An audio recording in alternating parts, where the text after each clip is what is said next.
Okay, so ito yung Betis View Deck. Kasi na rin sa ating Google Maps. Actually ito nga no? Dito siya nakapoint eh. Ito, Betis View Deck na tayo sa Doña Remedios, Trinidad. So ito yung Betis View Deck. So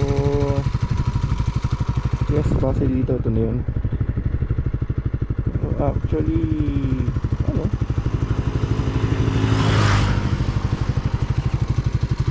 diba parang tubig yung